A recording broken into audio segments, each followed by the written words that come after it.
लोग क्या कहेंगे। Gautam Buddha motivational story. इन एक राजा की आदत थी कि वह अपने राज्य में भेष बदलकर घूमता था ताकि जनता की असली दुखों के समझ सके। एक बार उस राजा को रोड पे पड़ा एक व्यक्ति दिखाई दिया।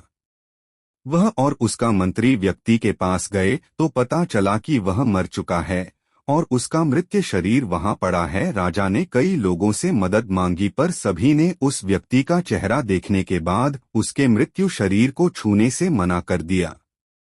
राजा तभी एक व्यक्ति आया और बोला, भाई साहब, यह व्यक्ति इस नगर का सबसे बड़ा पापी व्यक्ति था, इसलिए कोई इसे छूना नहीं चाहता। अगर आप इसके शरीर के इसके घर पहुंचाना चाहते हैं तो आप चले जाइए। राजा और मंत्री वहां से उसका शव लेकर उसके घर गए तो व्यक्ति की पत्नी रोने लगी।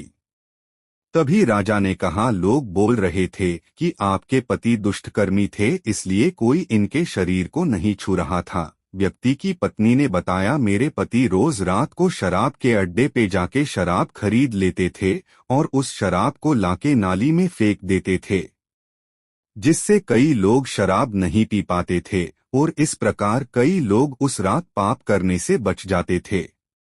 इसी प्रकार मेरे पति रोज रात को जिस्मानी रिश्ते बनाने वाली औरतों को रात भर का पूरा पैसा दे देते थे और उन्हें दरवाजा बंद करने को बोल देते थे और घर आके ईश्वर को कहते थे कि आज उन्होंने फिर से कई लोगों को पाप करने से बचा लिया।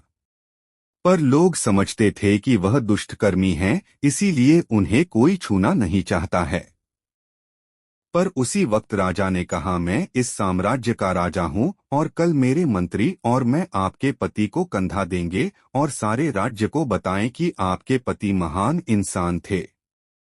इस कहानी से हमें यह सीखने को मिलता है कि हम जीवन में कुछ अच्छे काम करना चाहते हैं जो कि हमें पसंद होते हैं, पर हम सोचते रहते हैं कि लोग क्या कहेंगे, इसलिए हम वह कार्य नहीं करते।